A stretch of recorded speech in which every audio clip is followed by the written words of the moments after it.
GTA 6 is the most ambitious and anticipated game of all time. Since the release of GTA 5 in 2013, we've been waiting over a whole decade for the next GTA title, and it'll be close to 13 years when GTA 6 finally releases, which feels like an absolute eternity. But besides all of this frustration, it triggers the question, why is GTA 6 taking so long to make? Will it be worth the wait? And what is Rockstar really hiding behind the scenes? Today we're going to be answering those exact questions, so without further ado, let's dive in.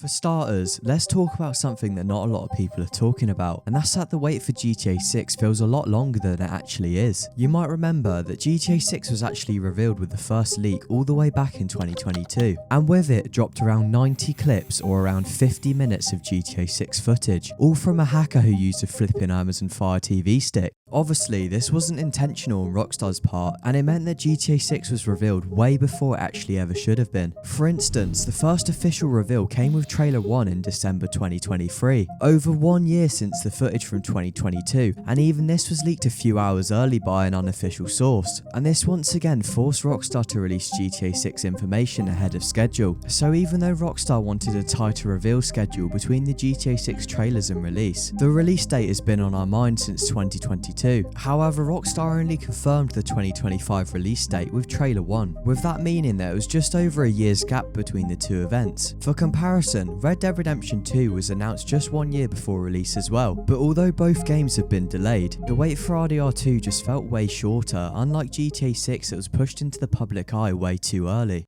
And leading on from the depressing topic of delays now, let's talk about why the GTA 6 delay might not actually be a bad thing after all. For example, Rockstar has delayed GTA 4, GTA 5 and RDR2 as already mentioned, and every single one of those games launched fully polished, exceeded our expectations and broke records across the board. GTA 4 was delayed by 6 months from late 2007 to early 2008, and it's still won Game of the Year. On top of that, GTA 5, even though it was delayed for nearly a whole year, still made $1 billion in the first 3 days. And Red Dead Redemption 2 actually got delayed twice, but it ended up releasing with 0 major bugs in the game. The point I'm trying to get across here is that Rockstar doesn't delay games because they're disorganized or uncoordinated. They delay titles and take their sweet time because they want to do things properly. Every single thing that Rockstar puts out into the world has to be perfect and exceed all of our expectations. But more importantly, it has to meet their own expectations internally, which clearly are set extremely high, because everything that Rockstar produces is always top quality and decimates the competition, as well as achieving what feels like the impossible and bettering their games with every single release. And following on from that into the next point, GTA 6 has to top GTA 5, and that's a massive ask. Let's be real here, in 2013, GTA 5 was revolutionary for the time, so it quite annoys me to see people dissing the game all these years later. GTA 5 is still to this day the most profitable entertainment product in history, with it generating over $8 billion to date and selling over 185 million copies. It's still being sold over 10 years later. So yeah, I hope you can see that Rockstar isn't just making a sequel, they're trying to make GTA 6 beat a game that was the best seller over multiple console generations, and they're fully aware of the groundbreaking expectations set by GTA 6. So the pressure is definitely building, because anything less than sensational is just not going to cut the mustard. For reference, Trailer 1 brought in over 100 million views in the first 24 hours. So with this absolutely crazy amount of demand, Rockstar knows that GTA 6 just cannot fail. And more importantly, the cash cow and the elephant in the room mustn't fail either. GTA 6 Online, in my opinion, is a massive reason behind the 2026 delay. The way I see it, the GTA 6 story mode was probably close to done when Rockstar showed us the targeted 2025 release date, and I strongly believe that GTA 6 Online, or GTA Online 2, whatever you want to call it, is where most of the resources are going in the build up to this huge release. Just think about it, we all know that this game mode isn't just going to be about heists and death matches anymore, and with Rockstar's recent acquisition of 5M, the company behind the GTA 5 RP servers, then it leads us to believe that GTA 6 Online is going to be a platform that's future-proof, maybe focusing more on natively integrated RP servers, just like the NoPixel servers on GTA 5, which used to pull in millions of viewers every single month. And adding on to that, I strongly feel that Rockstar's going to add tools for UGC or user-generated content, similar to what we've seen with Fortnite Creative and Roblox over the years. Just imagine that same formula but with GTA 6, with the possibility for unlimited custom maps and game modes, and that's going gonna blow up the internet. And if that doesn't get you excited already, or give you a good reason why GTA 6 is taking so long, then there's even more stuff in the works, such as Rockstar working with YouTube, Kick, and they're confirmed to be working with Twitch to prepare for the launch of GTA 6. The views are going to be off the chart, so I really hope these platforms are prepared for it. And leading on from that, the Twitch CMO, or Chief Monetization Officer, even hinted at even more involvement with Rockstar. When he was interviewed the other day, he was asked about official Twitch GTA RP servers, and he didn't say no, so this is all really exciting news. And it makes complete sense in my opinion, because ultimately a lot more hours are going to be spent in GTA 6 Online in comparison to the story mode.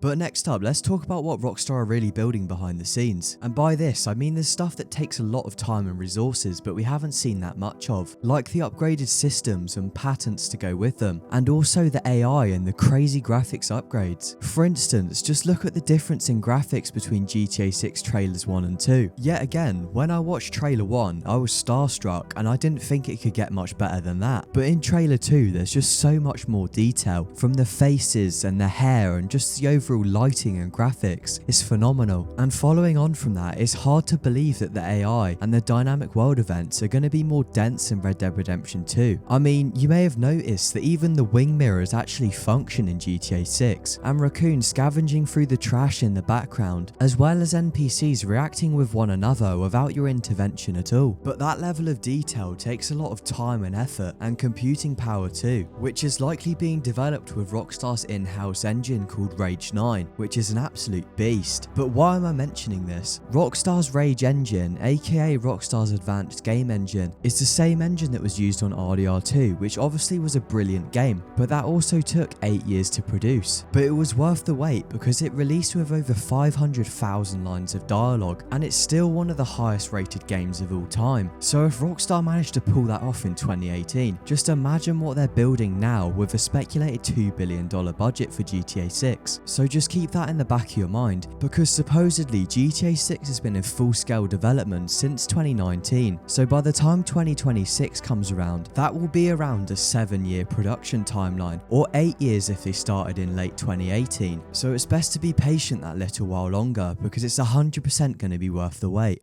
Next, let's discuss another reason for the delay, and it's another one that not a lot of people are talking about. Rockstar's new no-crunch culture has definitely affected the delay of GTA 6. After backlash surfaced from previous titles, including RDR2, Rockstar then publicly stated that they don't want to make people work weekends anymore. And for more information, crunch is what Rockstar has put in place in the past to meet critical deadlines. For instance, during the development of Red Dead Redemption 2, some people were working up to 80 to 100-hour weeks to get the game out on release. But although Rockstar employees work in less hours obviously increases the wait for GTA 6, but it's not all doom and gloom. For example, hopefully none of the developers are going to feel burnt out now, and in the long run it's going to improve their mental health and ultimately their ability to think clearly. But last but not least now, let's talk about the interruptions during the development of GTA 6. Back in 2020, when GTA 5 was in full production, one of the lead writers, Dan Houser, actually left Rockstar, and in his portfolio it said that he actually worked on GTA 6, so he must have been quite difficult to replace. On top of that, an even bigger name, Leslie Benzies, who was the lead producer on every major GTA title, from GTA 3 through to GTA 5. But even though he left even earlier in 2016, this likely had an effect on the whole operation at Rockstar. However, there is hope. We've seen the work that Rockstar can produce without Leslie Benzies, with RDR2 being their best title to date, but I feel like Dan Houser is a pretty big loss to the Rockstar team. But I know even with that setback, and even COVID-19 hindering the early development of GTA 6, I still have complete belief that GTA 6 is going to shatter our expectations. But let me know what you think. Anyway, that's it for this video. I hope you enjoyed, and we'll see you in the next one.